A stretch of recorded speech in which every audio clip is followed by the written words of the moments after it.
সমতার পথে এগিয়ে যাই একসাথে। অর্থায়নে FCDO, পরিচালনায় transformative economic policy programme of UNDP Bangladesh. সমতার পথে এগিয়ে যাই একসাথে। আচ্ছা, সমতার পথে কি একসাথে না হলে আলাদা আলাদা করে যাওয়া যায়? না, বোধ হয় সমতার পথে যদি যেতে হয় একসাথেই যেতে হবে। আমাদের এই আয়োজনটার কথা বলি, আপনারা শুনছেন রেডিও স্বাধীন 92.4 FM, আর আমাদের এখানে আজকে যেই পডকাস্টটা হবে FCDO এর অর্থায়নে UNDP এর অধীনে পরিচালিত ট্রান্সফরমেটিভ ইকোনমিক পলিসি প্রোগ্রাম, আর এই 16 days of activism against gender based violence, যেটা আমাদের মূল প্রতিপাদ্য বা মূল জায়গা থেকে যে অ্যাক্টিভিজমটা শুরু হয়েছে তারই একটা অংশ হিসেবে 10 পর্বের পডকাস্ট। তার মধ্যে একটা পর্ব আজকে আপনারা দেখবেন। অবশ্যই আমি আজকে টপিকটা আপনাদেরকে শুরুতেই জানিয়ে দেব, digital transformation in the economy, empowering women through technology. অর্থাৎ বুঝতেই পারছেন যে ডিজিটাল মাধ্যমে আপনি হয়তো আমাদেরকে ফেসবুকে শুনছেন বা ইউটিউবে শুনছেন, বা হয়তো আমাদের রেডিও স্বাধীনের যে ওয়েবসাইট রেডিও স্বাধীন .fm এখানে ভিজিট করছেন, জানছেন এই টোটাল ব্যাপারটাই কিন্তু ডিজিটাল, তাই না? এই ডিজিটাল ট্রান্সফরমেশন চারিদিক থেকে আসছে। তো এই ডিজিটাল ট্রান্সফরমেশনের মাধ্যমে কিভাবে ওয়েমেন, গার্ল অথবা ফিমেল এই ব্যাপারটাকে আরও এম্পাওয়ার করা যায় বা আদৌ এম্পাওয়ার্ড হয় কি না, কতটুকু এম্পাওয়ার্ড হচ্ছে, কতটুকু এটা ভালো, কতটুকু অন্যদিকে যাচ্ছে, এই সব নিয়ে আমরা আলোচনা করব। কিন্তু কার সাথে আলোচনা করব? অফকোর্স সাম এক্সপার্ট যারা আমাদের সাথে আজকে অতিথি হিসাবে আছেন। আমাদের সাথে আছেন Sonia Mehjabin ma'am, country coordinator United Nation volunteer, hello ma'am. এবং আমাদের সাথে আছেন Ali Ahmed sir, chief commercial officer bKash. কেমন আছেন স্যার? থ্যাংক ইউ, ভালো আছি। Thank you so much for being here, আমাদের সাথে এখানে যোগ দেওয়ার জন্য।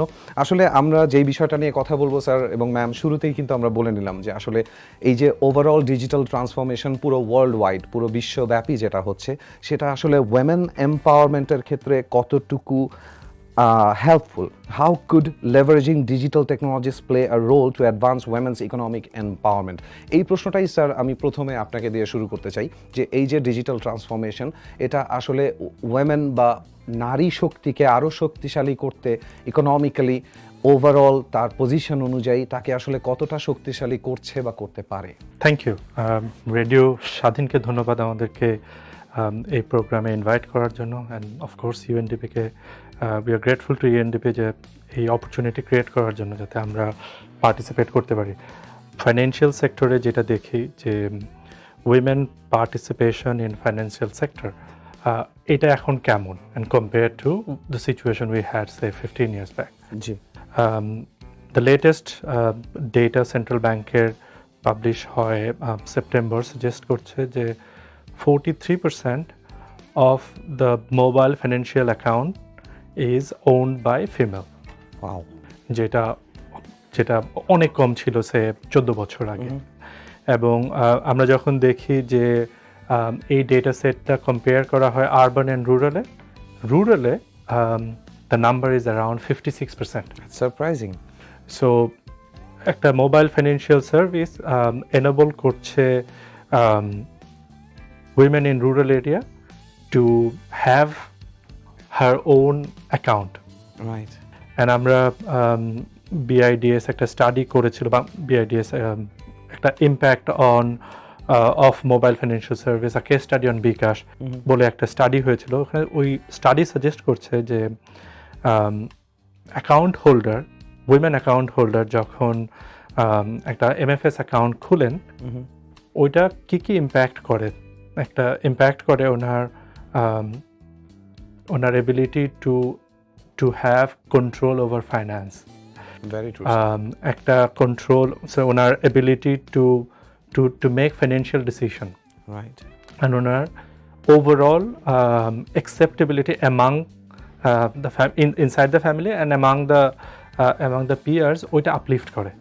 Absolutely sir, if you don't mind, আমি একটু আমার শ্রোতাদেরকে এবং দর্শকদেরকে একটু ক্লিয়ার করে বলতে চাই। স্যার যেটা বলতে চাচ্ছেন অ্যাকচুয়ালি যদি আমরা আরও সহজভাবে বলি, তাহলে আপনার যে আইডেন্টিটি আছে সেই আইডেন্টিটিটাকে স্ট্রং করা হয়। আপনার ভোকাল যে পাওয়ার আছে, আপনার যে প্রভাব বিস্তার আছে আপনার পরিবারের উপরে, বা আপনার কথার যে মূল্য, সেই মূল্যটাকে বাড়িয়ে দেওয়া, আপনার সিদ্ধান্ত নেওয়া অর্থাৎ ডিসিশন মেকিংয়ের জায়গা থেকে আরও কনফিডেন্টলি সামনে এগিয়ে আসা, সব দিক থেকেই এই এম্পাওয়ারমেন্ট আসছে, রাইট স্যার? জি, এবং কিছু ক্যাটাগরিতে দ্য উইমেন পার্টিসিপেশন আমরা জানি অনেক বেশি। এক্সাম্পল হচ্ছে আরএমজি সেক্টরে, আরএমজি সেক্টরে প্রিডমিনেন্টলি জি, উইমেন ওয়ার্কফোর্স আছে, এবং আমরা এমএফএস দিয়ে স্যালারি ডিসবার্সমেন্ট করা হয়, বেতনটা পাওয়া যায় ওয়ালেটে, এবং ওখানে দেখছি যে the number of womens are participating. So টাকাটা যখন আগে ক্যাশে পেতেন ভার্সেস এখন যখন মোবাইল ওয়ালেটে দেওয়া হয়, উইমেন্স আর মোর কনফিডেন্ট এখন, ওনারা ফাইন্যান্সিয়াল ডিসিশন নিতে পারছেন। আগে আমরা অনেকে শুনতাম যে বলা হতো যে আমি যা আয় করছি তার মেজরিটি খরচ করে ফেলছি, বাট এখন আমরা ওই বিহেভিয়ারে চেঞ্জ দেখি। আমরা দেখছি যে the number of women are participating in, say, more than money transfer service. Example হচ্ছে saving scheme খুলছেন। বাহ। So we worked with banks and financial institutions and launch DPS program. DPS প্রোগ্রামটা অ্যালাউ করে যে আপনি ক্ষুদ্র সেভিংস, মাইক্রো সেভিংস আমরা বলি। So micro savings কি, প্রতি সপ্তাহে আপনি 250 টাকা করে সেভ করতে পারেন, অ্যান্ড দ্যাট টেনর আপনি সিলেক্ট করতে পারেন যে আমি 6 মাস রাখবো, 12 মাস রাখবো, 24 মাস রাখবো, depending on how much ability of your income. Is it like an online deposit? It is an online thing. So বিকাশের অ্যাপ থেকে আপনি সে মাসে 500 টাকা করে জমাতে চান 12 মাস। সো 12 মাস পরে আপনি 6000 টাকা প্লাস ব্যাংক কিছু মুনাফা দেয়, ওইটা অ্যাড করে আপনার অ্যাকাউন্টে চলে আসে। এবং এমএফএস ওর বিকাশ যেটা করেছে, এই ক্যাশ আউটের উপর থেকে সমস্ত চার্জ উঠিয়ে নিয়েছে, এবং এজ এ রেজাল্ট আমরা দেখছি যে millions of customers are opening account. আমরা যেটাতে ছিলাম যে আরএমজি সেক্টরের উইমেন, ওনারা সেভিংস অ্যাকাউন্ট খুলছেন। সো ইনিশিয়ালি বেতনটা পেতেন এবং মানিটা ট্রান্সফার করে দিতেন family member living outside Dhaka, and then টাকায় স্পেন্ড করতেন। বা বিহেভিয়ারে যেটা চেঞ্জ এসেছে এই 14 বছরে, ওই টাকার একটা পোর্শন ওনারা সেভ করছেন, টাকাটা ওয়ালেটেই থাকছে, যখন প্রয়োজন আশেপাশের দোকান থেকে ওই টাকা স্পেন্ড করছেন, পেমেন্ট করছেন, ছোট ছোট পেমেন্ট করছেন। So mobile wallet or MFS আমরা যেটা বলি, আমরা দেখছি বাই ইন লার্জ সোসাইটিকে হেল্প করছে, স্পেশালি উইমেনকে ইন্ডিপেন্ডেন্ট হতে financially, and then to make right choice. আমরা ভাবছি যে এইটা is the big step towards আমরা যে ডিজিটাল ট্রান্সফরমেশন চাই সোসাইটিতে, ওইটার একটা স্টার্ট হলো মাত্র। Beautiful, sir. And especially thanks to Bikash, it has been a very vital contributing factor.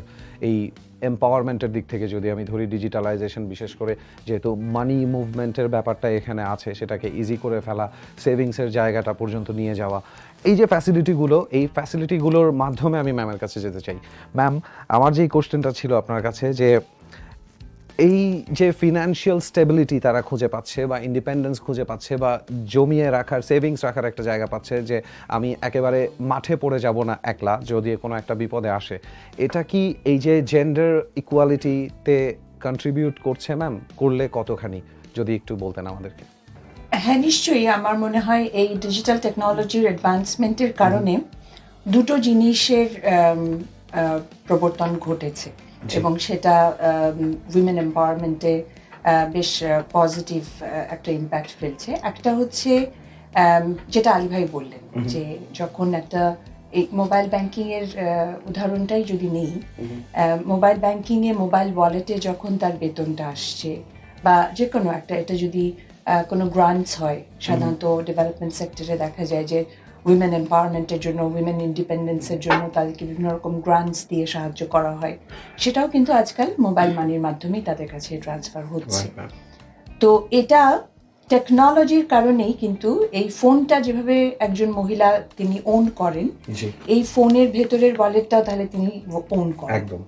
এখন সোশ্যাল নর্মে কি জন্য চেঞ্জ এসছে আমি যেটা বলতে চাচ্ছি, যে আগে হয়তো একটা সময় ছিল যে একজন মহিলার উদ্যোক্তা হওয়ার সুযোগ তৈরি করার জন্য অনেক ব্যাংক বা অনেক দাতা সংস্থা তারা এক ধরনের গ্রান্টস দিতেন জি। এবং দেখা যেত যে যদি ওই পরিবারের যিনি পুরুষ আছেন তিনি ওই মহিলার আইডেন্টিটিটাকে হয়তো বা ব্যবহার করে এই গ্রান্টসটা নিচ্ছেন, কিন্তু আসলে ওখানে তার কোনো মহিলার কোনো আসলে সে থাকছে না বা উনি ব্যবহার করতে পারছেন না, এটা হয়তো she is just a face.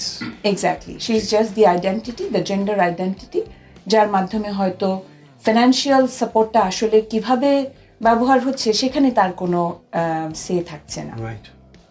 টেকনোলজির অ্যাডভান্সমেন্টের কারণে এখন এই মোবাইল ওয়ালেটের যে টাকার ব্যবহারটা বা উনি কিভাবে ব্যবহার করবেন উনার স্বাধীনতাটা নিশ্চিত হচ্ছে, মানে উনার সিদ্ধান্ত নেবার স্বাধীনতাটা উনার কাছে এসছে। এটা যেমন একটা। জি। দ্বিতীয়ত আরেকটু যদি অন্য দিক থেকে দেখি যে এই টেকনোলজিক্যাল অ্যাডভান্সমেন্টের কারণে আমাদের বাংলাদেশের এটা মানতেই হবে যে আমাদের এটা কিন্তু নারী পুরুষ নির্বিশেষে আমাদের যেহেতু একটা বড় কমিউনিটি মফস্বল কিংবা গ্রামে বসবাস করছেন, যেখানে হয়তো বা শিক্ষা বা সামাজিক চিন্তাধারাগুলো একটু হয়তো বা আমরা এখনো পিছিয়ে আছি, সেই জায়গাটাতে এই টেকনোলজির ডেভেলপমেন্টের কারণে নারী পুরুষ নির্বিশেষে সকলেই চ্যানেলের মাধ্যমেই হোক বা ওয়েবের অ্যাক্সেসের কারণেই হোক তারা জানতে পারছেন, তারা উৎসাহিত হচ্ছেন এবং ওই গ্লোবাল এক্সাম্পলগুলোকে ফলো করে তারা হয়তো একটা নতুন ধারণা বা একটা ইনোভেশনকে অ্যাডপ্ট করতে পারছেন। তো আমি মনে করি এখানে নারী পুরুষ নির্বিশেষে সকলেই কিন্তু এই সুবিধাটা পাচ্ছে।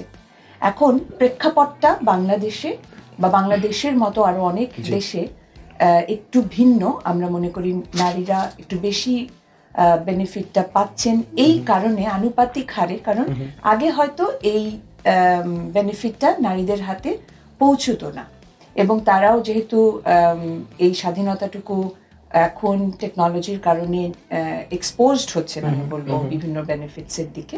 সো একটা পুরুষ আগে সে বহির্মুখী, সে কাজের জন্য বেরোচ্ছে, তার যে এক্সপোজারটা, এখন একজন নারী ঘরে বসে থাকলেও উনি কাজে থাকুক বা বাড়িতে থাকুক, সোশ্যাল নর্মের কারণে যেহেতু আমাদের অনেক নারীদেরই এমনও আছে যে আমরা যারা কাজে আছি, আমরা দৈনন্দিন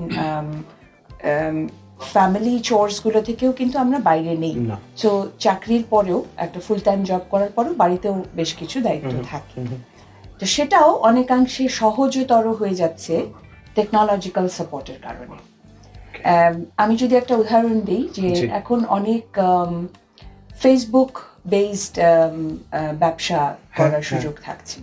এখন আমি একজন নারী উদ্যোক্তা এবং একজন কাস্টমার, দুজনের পার্সপেক্টিভ থেকেই যদি দেখি, আমি 8 ঘন্টা 9 ঘন্টা কাজ করে বাড়িতে ফেরার পথে এবং যানজট একটা সমস্যা, নানান ধরনের প্রতিকূলতার ভেতরে আমাকে যখন চিন্তা করতে হয় যে বাড়িতে গিয়ে আবার রান্না করতে হবে বা আমাকে পথে থেকে নেমে কিছু একটা গ্রোসারি করতে হবে, তখন হয়তো আমার জন্য কাজটা একটু ডিফিকাল্ট হয়ে যায়। সিমিলার ইস্যু হচ্ছে যে আমার যিনি মেল কাউন্টারপার্ট আছেন, একই সমস্যা আমরা দুজনেই ফেস করছি, কিন্তু আমি নারী হিসেবে আমি যদি এখন মনে করি যে আমার মেয়ে বা আমার ছেলে বাড়িতে আছে, তার খাবারটা সময় মতো পৌঁছানো দরকার, আমি হয়তো হেল্প নেব একটা অ্যাপ বেসড সলিউশনের। সেটা আমার গ্রসারি আমার আগেই হয়তো বাড়িতে পৌঁছে যাচ্ছে, অথবা তৈরি করা খাবারটাই আমার আগে পৌঁছে যাচ্ছে। আমি একজন কাস্টমার হিসেবে, একজন সার্ভিস রেসিপিয়েন্ট হিসেবে বেনিফিটেড হচ্ছি। একইভাবে এই টেকনোলজিটা ব্যবহার করে অনেক মহিলা যে কিনা হয়তো বা সোশ্যাল নর্মের কারণেই হোক কিংবা তার যে সামাজিক অবকাঠামোর বাইরে অনেকের নিজস্ব একটা সীমাবদ্ধতা থাকে, নিজেরাই তারা মনে করে যে আচ্ছা আমি ঘরেই বরং কাজটা করি। তো একজন নারী উদ্যোক্তা কিন্তু ঘরে বসেও তখন এই হয়তো যে খাবারটা আমার বাড়িতে সার্ভ হচ্ছে খুব ইজিলি, সেটা হয়তো কোনো একটা বাড়িতে একজন গৃহিণী রান্না করছেন এবং উনি এটা অনলাইন একটা ফ্যাসিলিটির মাধ্যমে, একটা অ্যাপের মাধ্যমে সেল করতে পারছেন। এই ধরনের সুযোগগুলো তৈরি হয়েছে টেকনোলজিক্যাল অ্যাডভান্সমেন্টের কারণে এবং ডেফিনেটলি এটার বেনিফিটটা একজন নারী আগের তুলনায় অনেক বেশি উপভোগ করতে পারছেন। অর্থাৎ ইকুয়ালিটি অবশ্যই এটার মাধ্যমে আরো ইকুয়াল হচ্ছে। রাইট, সুযোগ তৈরি হয়। সুযোগ তৈরি হচ্ছে। Very well said ma'am. আসলে এই কোশ্চেনটা থেকেই আরেকটা প্রশ্ন যেটা আসে, এটা আমি আলী আহমেদ স্যারের কাছে করতে চাই যে স্যার, এই যে ম্যাম বলছিলেন যে অ্যাক্সেস, যে এখন women are getting the access to technology, কিন্তু তারপরেও কিছু মানে ওয়েমেনহুড থেকেই কিছু লিমিটেশন রয়ে যায়। ফর এক্সাম্পল দেখা যায় যে একটু আগে ম্যাম যেটা বলছিলেন, তার হয়তো একটা চিন্তা থাকে যে আমার বাসায় গিয়ে রান্নাটা চড়াতে হবে। তো একটা ছেলে হয়তো দেখা যাচ্ছে তার বসকে বলতেছে যে স্যার আমি আজকে 9টা পর্যন্ত থাকি, আপনি আমাকে একটু এই সফটওয়্যারটা বুঝায় দেন, বা এই টেকনোলজিটা আমি বুঝি না, আপনার সাথে থেকে কিছুক্ষণ আমি বুঝি। এই অ্যাক্সেসটা হয়তো সে পাচ্ছে না। আবার বাড়ির ভেতরে দেখা যায় যে একটা ছেলেকে হয়তো ক্লাস 8-9-এ একটা মোবাইল ফোন কিনে দেওয়া হচ্ছে, একটা মেয়েকে আফটার এইচএসসি বা তুমি যখন ভার্সিটিতে পড়বে তখন দেব, এই ধরনের কিছু ফ্যাক্টর আসে। ইভেন আমরা যদি গ্রামে বা মফস্বলের দিকে যাই তাহলে বোধহয় এই লিমিটেশনগুলো আরও কিছু কিছু জায়গায় বেশি। অর্থাৎ যেটা বলতে চাচ্ছি যে অ্যাক্সেসটা কিছু ক্ষেত্রে হয়তো নারীদের ক্ষেত্রে কম। এই যে ইনইকুয়াল ব্যাপারটা, যে ইকুয়ালি সবাই একই অ্যাক্সেসটা পাচ্ছে না, এটা কতটুকু কন্ট্রিবিউট করে স্যার? আপনার কাছে কি মনে হয় যে এটা কতটুকু আমাদেরকে ঝামেলায় ফেলে বা ইনইকুয়ালিটি ক্রিয়েট করে? দুটো পার্ট। একটা পার্ট হচ্ছে যে এনেবলমেন্টের পার্ট, আরেকটা পার্ট হচ্ছে পলিসির পার্ট। একটা এক্সাম্পল বলি, যখন বলা হতো একটা সময়ে আমাদের সে ব্যাংক অ্যাকাউন্ট খোলার জন্য অথবা এমএফএস ওয়ালেট খোলার জন্য একটা ফর্ম ফিল আপ করতে হতো। আমরা জানি একটা large portion of women they have to stay back home, বাসায় বসে থাকে। সোশ্যাল নর্মসের কারণে ওই ফিজিক্যাল লোকেশনে যাওয়াটা সম্ভব হয় না, বিকজ যাওয়াটা একটা ব্যারিয়ার। হাউস হোল্ড কাজ করে, অন্যান্য লিমিটেশন আছে আমরা জানি সোসাইটিতে। নাও সেন্ট্রাল ব্যাংক একটা পলিসি করলো যে আপনি কেওয়াইসির মাধ্যমে ঘরে বসেই অ্যাকাউন্ট খুলতে পারেন। তো স্মল পলিসি চেঞ্জ, যে আপনি একটা ছবি তুলবেন, জাতীয় পরিচয়পত্রের ছবি তুলবেন। এখন ইট ডাজন্ট ম্যাটার আপনি কি মাগুরায় আছেন অথবা ঝিনাইদহে আছেন, পঞ্চগড়ে আছেন, you can have an access to a bank account or MFS account, যেটা ঢাকা শহরের সবচেয়ে বেস্ট সার্ভিস প্রোভাইডার অফার করে। একদম। অ্যান্ড আপনি চুজ করতে পারছেন যে আপনার পছন্দের ওই ব্যাংকটা যদি ওইখানে নাও থাকে, আপনি তাও ব্যাংক অ্যাকাউন্টটা খুলতে পারছেন অথবা একটা MFS অ্যাকাউন্ট খুলতে পারছেন। যে পলিসি অ্যালাউ করছে আপনাকে এখন এই কাজটা করার জন্য। সো আমাদের দেখতে হবে যে পলিসি ইন্টারভেনশনের জায়গাগুলো কোথায়, যাতে করে এই ব্যারিয়ারগুলো রিমুভ হয়। সেকেন্ড হচ্ছে যে আমরা ডেটা সাজেস্ট করে যে অ্যাক্সেস টু মোবাইল ফোন আর অ্যাক্সেস টু স্মার্টফোনে জেন্ডার ডিসপ্যারিটি আছে। হ্যাঁ, আপনি যেটা বলছেন যে এম্পেরিক্যাল স্টাডিও সেম জিনিস সাজেস্ট করে যে একটা মেল এবং ফিমেলের মধ্যে স্মার্টফোন ওনারশিপে ব্যারিয়ার আছে। অ্যান্ড স্মার্টফোন আমরা দেখছি, smartphone and data internet productivity এনহ্যান্সমেন্টে এক ধরনের কন্ট্রিবিউশন আছে। ওটা যাওয়ার আগে আরেকটা জিনিস বলি। একটা কনসেপ্ট আছে সেন্ট্রাল ব্যাংক করেছে রিসেন্টলি, বলা হয় এটা personal retail account. Personal retail account হচ্ছে যে আপনি একটা Bangladeshi citizen without a trade licence can have a small business account. আচ্ছা, বিকজ আমরা জানি যে ক্ষুদ্র উদ্যোক্তা প্রিডমিনেন্টলি, আমরা যদি বলি উইমেন, ওনারা আগে একটা ব্যাংক অ্যাকাউন্ট খুলতে পারতেন না অথবা একটা MFS অ্যাকাউন্ট খুলতে পারতেন না যেখানে অনেক টাকার লেনদেন হয়। আচ্ছা, ওটাতে একটা ব্যারিয়ার ছিল। পার্সোনাল রিটেল অ্যাকাউন্ট অ্যালাউ করে আপনি আপনার জাতীয় পরিচয়পত্র দিয়ে একটা অ্যাকাউন্ট খুলতে পারবেন, and you can receive up to 5 lakh taka a month from customers, payment হিসেবে নেওয়া যায়। এবার আপনি মোবাইল ফাইন্যান্সিয়াল সার্ভিসে, ব্যাংকে হলে এটা 10 লাখ টাকা পর্যন্ত নেওয়া যায় আপনাকে। সো ওই যে ব্যারিয়ার ছিল, পলিসি ব্যারিয়ার, যে আপনি ব্যাংক অ্যাকাউন্ট খুলতে পারবেন না, ওই ব্যারিয়ারটা রিমুভ করা হয়েছে। এবং আমরা এই ইন্টারনেটের বুমের কারণে রিসেন্টলি যেটা দেখছি যে আর্গুয়েবলি বলা হয় 3 থেকে 4 লাখ উদ্যোক্তা, প্রিডমিনেন্টলি মাইক্রো উদ্যোক্তা, ওনারা ফেসবুক বেসড আর ই-কমার্স, ইন্টারনেট বেসড কমার্স দেওয়া শুরু করেছেন। সো কি হয়েছে, আজকে একটা ক্ষুদ্র উদ্যোক্তা স্মল ট্রেনিং নিয়ে একটা বেকারি শপ খুলছে অনলাইনে, একটা সে কোনো কিছু কেটারিং সার্ভিস করছেন অনলাইনে, জামা কাপড় বানাচ্ছেন, জামা কাপড় বিক্রি করছেন। না, পলিসি একদিকে হেল্প করছে যে এই অ্যাকাউন্টটা খোলা, ট্রেড লাইসেন্স ছাড়া অপারেট করার, এটা একটা দিকে। আরেকটা দিকে ইন্টারনেটটাও এখন সহজলভ্য হয়েছে একদম, যে আপনার আমাদের এখন 4G ইন্টারনেট যদি না থাকতো, এত স্মার্টফোন না থাকতো, ফেসবুকের যদি পেনিট্রেশন এই লেভেলে না থাকতো তাহলে হয়তো উইমেনদেরকে এই মেইন স্ট্রিম ওয়ার্কফোর্সে আসাটা হয়তো আরও সময় লাগতো। Absolutely right sir. আসলে আমরা অনেকক্ষণ ধরেই কথা বলছিলাম, অ্যান্ড আমরা যাদের নিয়ে কথা বলছিলাম তাদের মতামতও আমাদের জানাটা জরুরি, যে আসলে তারা কতটুকু কিভাবে কন্ট্রিবিউশনটা সাথে আছে বা নিতে পারছে বা সুবিধাটা পাচ্ছে বা কোন কোন কারণে পাচ্ছে না। সো এখন to all the listeners of radio স্বাধীন 92.4 আমরা একটা ফুটেজ দেখব যেখানে আমরা একটু প্রতিক্রিয়া জানবো আসলে যে ওয়েমেন এম্পাওয়ারমেন্টের ক্ষেত্রে ডিজিটাল ট্রান্সফরমেশন কতটুকু জরুরি বা কতটুকু পজিটিভভাবে তাদের এম্পাওয়ার করছে। Let's go for the footage. আসলে মানিয়ে নিতে পারছে না ব্যাপারটা এরকম না, বাট আমি যে জিনিসটা ফিল করি অ্যাজ এ ফিমেল সেটা হচ্ছে যে দেশটা এখনও অনেকটাই পিছিয়ে আছে যতটুকু আমরা ভাবছি যে এগিয়ে গেছে।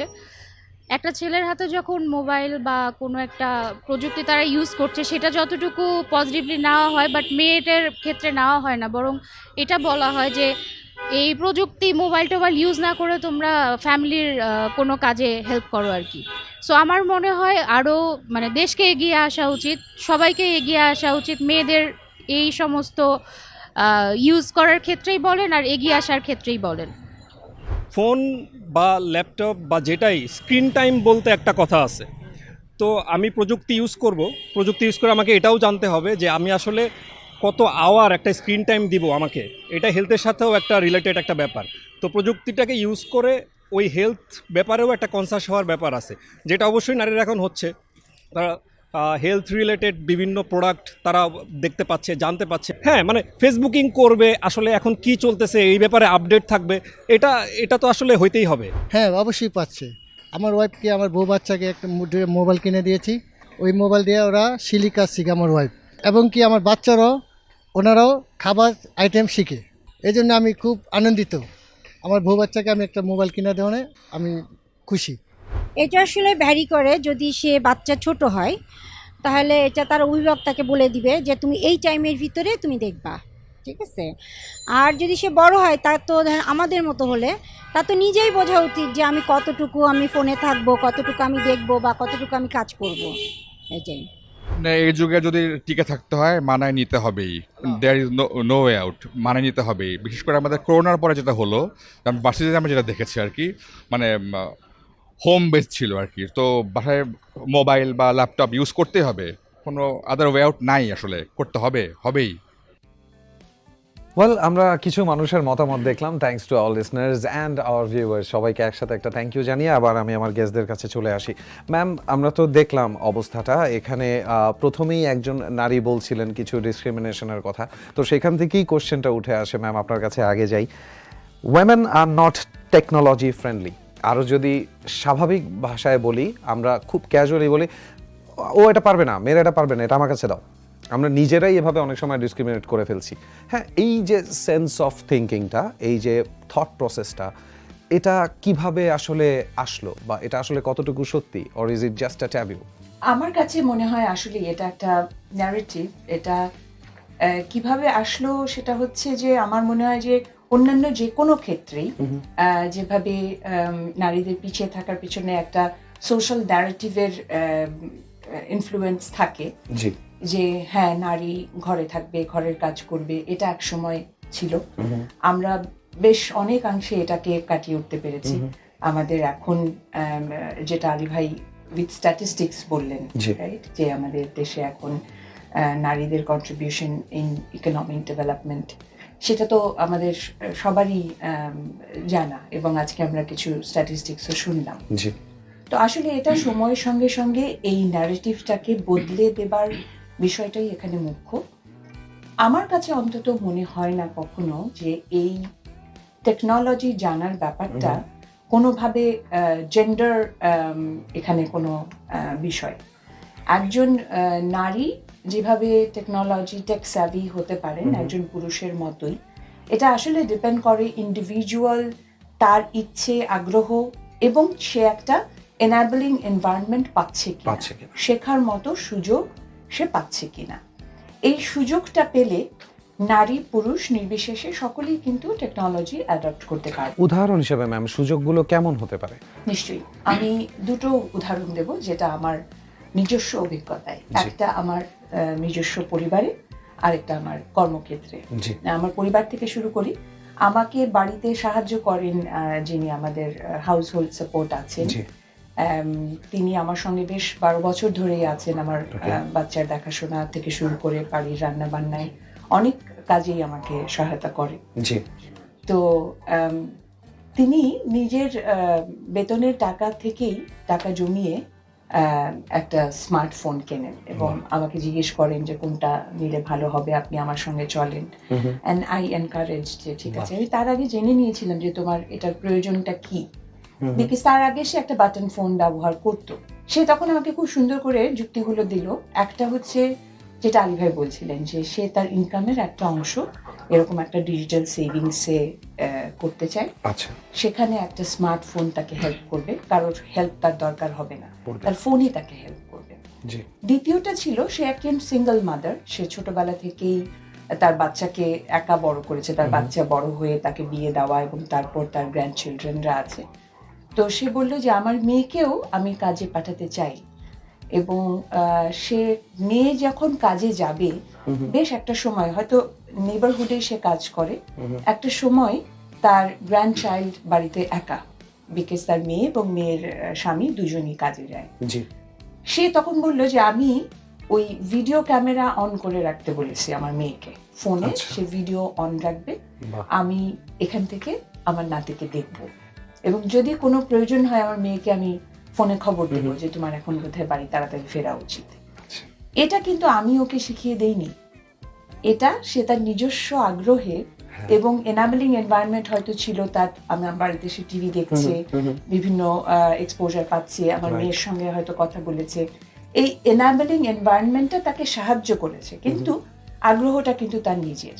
অ্যাবসলিউটলি ম্যাম, এটাই ভাবছিলাম যে স্পৃহাটা কিন্তু তার, Right. যে সে চিন্তা করেছে আমি যে কোনো উপায়ে যদি কাজ করতেই চাই তাহলে কতটুকু নিশ্চিন্ত হয়ে কাজটা করা যায়, আর নিশ্চিন্ত হতে হলে আমি ডিজিটালাইজড সিচুয়েশনটাকে কতটুকু ব্যবহার করতে পারি। Very well said ma'am. So all the listeners and viewers, বিশেষ করে নারীদেরকে বলছি যে আপনাদের নিজেদের আগ্রহটা খুব বেশি জরুরি। কয়েকদিন আগে একজনের সাথে কথা বলছিলাম যে ওয়েমেন ক্রিকেট নিয়ে কথা হচ্ছিল, যে এখানে এই অবস্থা কেন, সেই অবস্থা কেন, বেতন পাচ্ছে না কেন, কোচের কি হলো। একটু চিন্তা করে দেখেন তো, কয়টা মেয়ে টিভিতে ওয়েমেন ক্রিকেট দেখতে বসে, কয়জন যায় দেখতে স্টেডিয়াম পর্যন্ত? আপনারা যদি দর্শক হিসাবে না যান তাহলে কিভাবে স্পন্সর আসবে, কিভাবে তাদের স্যালারিটা হবে? সো এই গণ্ডিগুলো যদি আমরা একটু চিন্তা করি তাহলে আমাদের নিজেদের সামনে এগিয়ে আসাটা অনেক প্রয়োজন। যাই হোক, অনেক কথা বললাম, অনুষ্ঠানের প্রায় শেষ দিকে চলে এসেছি। এখন আপনাদের দুজনের জন্য আমার একটা প্রশ্ন আছে যেটা আমি একটু জানতে চাবো। এই যে stronger voice, presence of women, identity, এটা যে ডিজিটাল ইকোসিস্টেমের মধ্যে, এটা আমরা আরও কিভাবে বেশি ইনভলভ করতে পারি? আমি স্যারের কাছে আগে যাই, যে আপনি তো বললেনই আমাদেরকে বিকাশের মাধ্যমে আমরা শুনলাম এরকম আরও অনেক ডিজিটাল প্ল্যাটফর্মস আছে, অন্টারপ্রেনারশিপ, ওয়েমেন অন্টারপ্রেনারশিপ বেড়েই চলছে প্রতিনিয়ত, অলরেডি কিছু আমরা সুবিধা পাচ্ছি। সো এটা যে ওয়েমেনকে as their own identity, ownership level থেকে, যে I am, I know, I can, এই জায়গাটাতে আরও বেশি পৌঁছে দেওয়ার ক্ষেত্রে আসলে কি করতে পারি আমরা ওভারঅল? প্রথম কাজটা হচ্ছে যে পলিসি লেভেলের যেই এনাবলমেন্টগুলো দরকার ওটা কন্টিনিউ করতে হবে। সো উইমেন সেন্ট্রিক প্রোডাক্ট হতে হবে। একটা এক্সাম্পল দিচ্ছি, যে আমরা সবাই বলছি যে technology acceptance among women are lower, এটা বলার চেষ্টা করছি। I think that's a wrong narrative. Wrong narrative কারণ কি, জাস্ট লুক অ্যাট একটা ছোট বাচ্চার হাতে দেখবেন একটা 3 বছর 4 বছর বয়সের বাচ্চা আইপ্যাড ইউজ করছে অথবা ফোন ইউজ করছে। জি, কেন ইউজ করছে? ও 3 বছর কিন্তু কেউ বলে না ও কি ছেলে না মেয়ে, বাট ওই ছেলে বা মেয়ে ও দেখবেন ইউটিউব দেখতে পারে, ও গেমস খেলতে পারে, ও সার্টেন জিনিস করতে পারে, and he or she self-trained themselves. Self train হয় না। ওটা কিভাবে পারে? ওটা পারে কারণ হচ্ছে প্রোডাক্টটা এমনভাবে ডিজাইন করা হয়েছে যাতে এই ট্রেনিং দরকার হয় না।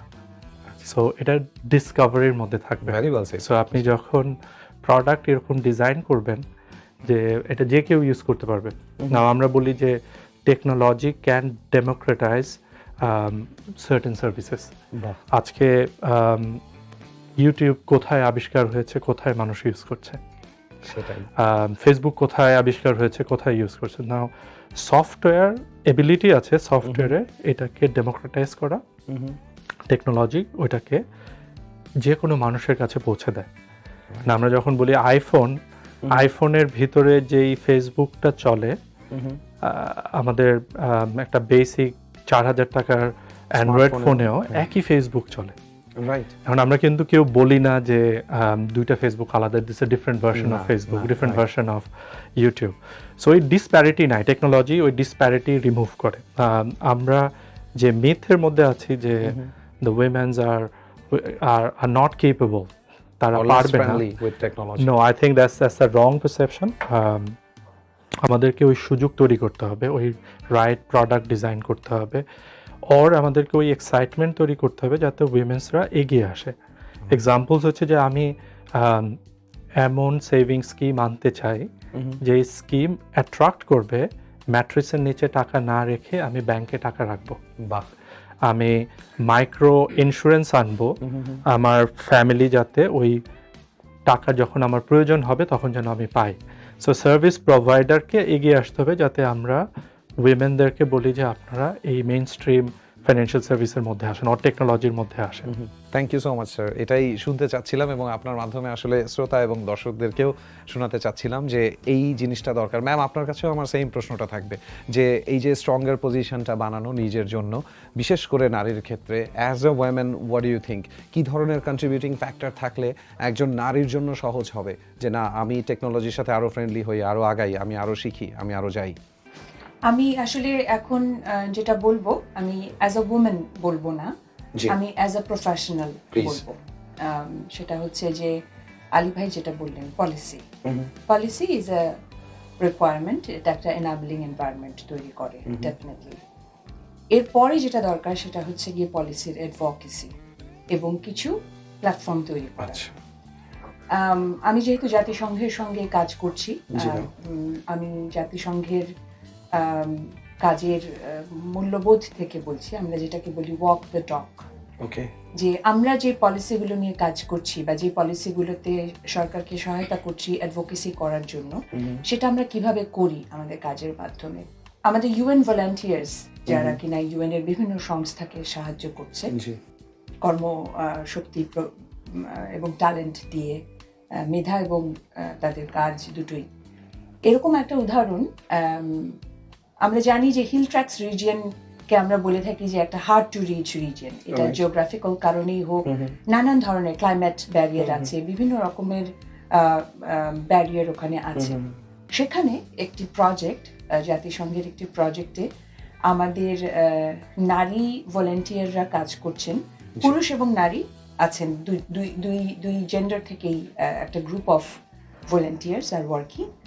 তাদের মূল কাজটা হচ্ছে ওই চিটাগং হিল ট্র্যাক্স এলাকায়, এটা যেহেতু ক্লাইমেট ভালনারেবল একটা জায়গা, ক্লাইমেট রেজিলিয়েন্ট হিসেবে তাদেরকে তৈরি করবার জন্য। এবং এখানে মূল বেনিফিশিয়ারি কিন্তু মহিলা, মানে ওই কমিউনিটিতে যারা মহিলা আছে তাদেরকে কি করে স্বনির্ভর করা যায় যেন তারা ক্লাইমেটিক ডিজাস্টারগুলোর কারণে তাদের যে ধরনের জীবনযাত্রায় বাধা বিপত্তি আসছে সেটাকে কাটিয়ে কিভাবে তারা স্বনির্ভর হতে পারেন।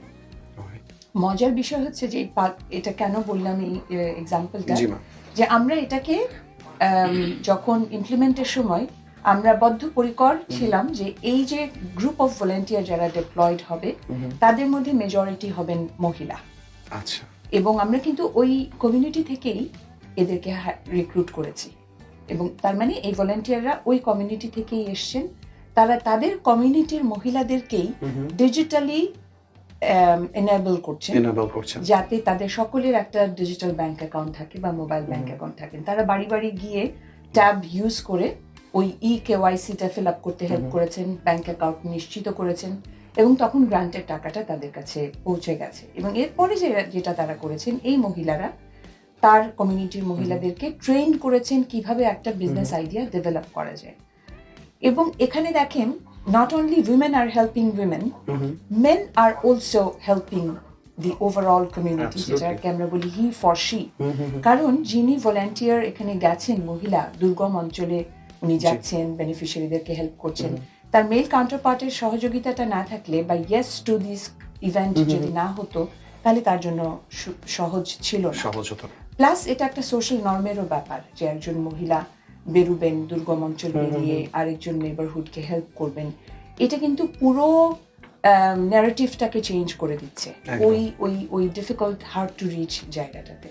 So just to sum it up, সেটা হচ্ছে যে পলিসির অ্যাডভোকেসি দরকার, সেটার জন্য প্ল্যাটফর্ম তৈরি করা দরকার এবং সেটার জন্য এই ধরনের সুযোগগুলো তৈরি হওয়া দরকার। এবং আমি মনে করি আরেকটা জায়গা হচ্ছে যে সেটা হচ্ছে শিক্ষা প্রতিষ্ঠানগুলোতে আমাদের একাডেমিক্সের ভেতরে আমাদের কারিকুলামের ভেতরে যদি এই ধরনের কনসেপ্টগুলোকে আনা হয় তাহলে এটা এই সোশ্যাল ট্যাবু যেগুলো আছে বা যেগুলো পুরাতন সনাতন ধারণা যে না মেয়েরা এটা পারবে না বা এটা মেয়েদের কাজ না, এই ধারণাটাকে পরিবর্তন করার একটা প্রয়োজন রয়েছে। খুবই সুন্দর ম্যাম, খুব ইম্পর্টেন্ট কথা বলেছেন একদম শেষে যেই কথাটা বললেন ম্যাম, যে আমাদের যে ওভারঅল এডুকেশনাল সিস্টেম সেখানে আমরা জানি আইসিটি নামে সাবজেক্ট থাকে, খুব বেসিক কিছু ব্যাপার ওখানে শেখানো হচ্ছে। গত 10-15 বছর ধরেই আমরা দেখছি যে আমাদের এডুকেশনাল সিস্টেমে ওটা ঢুকেছে এবং এটার কারণেই হয়তো অনেক কিছু অনেক বেশি জেনারেলাইজড হচ্ছে সবার মধ্যে। ছেলে মেয়ে কেউ আলাদাভাবে চিন্তা করছে না, বিজনেসে যাওয়ার ক্ষেত্রে এন্টারপ্রেনার কে হবে সেটা নিয়ে আলাদা করে চিন্তা করতে হচ্ছে না, যেহেতু দুইজনই একই রকমভাবে অ্যাক্সেস পাচ্ছে সেই জায়গাতে থেকে এই টোটাল ব্যাপারটা আসছে। সো আমরা বলতেই পারি আসলে empowering women through technology, it's working sir and ma'am, right? এটা ধীরে ধীরে হলেও কাজ করছে। It's a very positive thing. Thank you so much ma'am and sir আমাদেরকে এই সময়টা দেওয়ার জন্য, এবং আপনাদের এই এক্সপার্ট ভিশনগুলো আমাদের দর্শক এবং শ্রোতাদের জন্য অনেক বেশি দরকার ছিল। Thank you. তো listeners and viewers, thank you so much আমাদের সাথে থাকার জন্য। Thanks to UNDP, thanks to FCDO, যাদের মাধ্যমে যাদের থ্রুতে আমরা আজকে রেডিও স্বাধীনে এই সুন্দর আয়োজনটা করতে পারছি। 10 পর্বের এই পডকাস্ট চলবে এবং আপনারা আরও কিছু পর্ব দেখতে পারবেন অবশ্যই আমাদের সামনে, এবং এমন কিছু ব্যাপার নিয়ে কথা বলা হবে যেই কথাগুলো আপনি হয়তো বলতে পারছিলেন না বা বলছিলেন না, বা কেউ বললেও আপনি নিজেই হয়তো শুনছিলেন না। ম্যাম যেটা বললেন একটু আগে, আপনার ভেতরে ওই স্পৃহাটা থাকতে হবে যে আমি টেকনোলজিটাকে কিভাবে ইউজ করব, how will I contribute to the nation, to myself, to my family, to everywhere possible. Be vocal, be strong. ওই জায়গাতে আমি কিভাবে যাব। Thank you so much for being with us. আপনারা থাকবেন সব সময় রেডিও স্বাধীন 92.4 এর সাথে। দিস ইজ রেহান রাসুল সাইনিং আউট।